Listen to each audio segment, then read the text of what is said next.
जो आज का भारत है,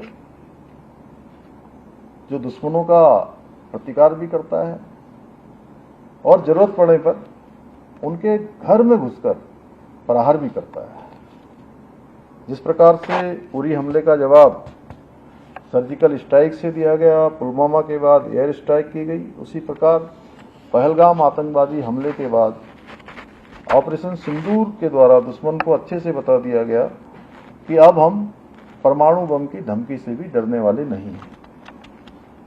अब हमारी सेना को किसी की जवाबी कार्रवाई करने के लिए कोई परमिशन नहीं लेनी पड़ती है। पहले मैं आईटीबीपी के बारे में तो उतना नहीं जानता, इसकी हायरार्की क्या है, लेकिन मैं हमारी जो आर्मी है उसकी हायरार्की अच्छी तरह से जानता हूँ।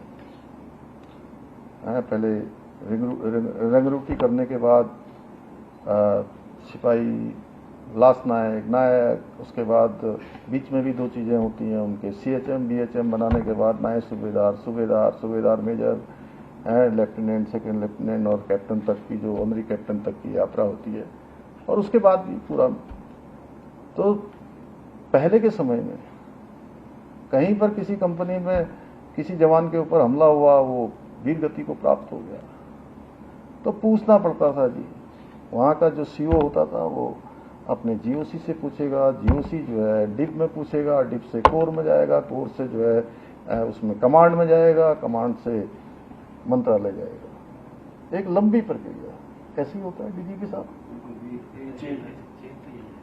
तो उसके बाद रक्षा मंत्रालय, और रक्षा मंत्रालय के बाद भारत सरकार में महीनों बीत जाते थे, जवाब ही नहीं आता था। किसी गोली आई है, हमारे बीच के साथी हमारे बीच में नहीं रहे, उनकी शहादत हो गई, कोई जवाब नहीं आता था। प्रधानमंत्री मोदी जी के बनने के बाद ये व्यवस्था बदल गई। उन्होंने कहा जब सेना युद्ध के मैदान में युद्ध करेगी तो इसमें कोई इंटरफेरेंस नहीं होगा, कोई हस्तक्षेप नहीं होगा।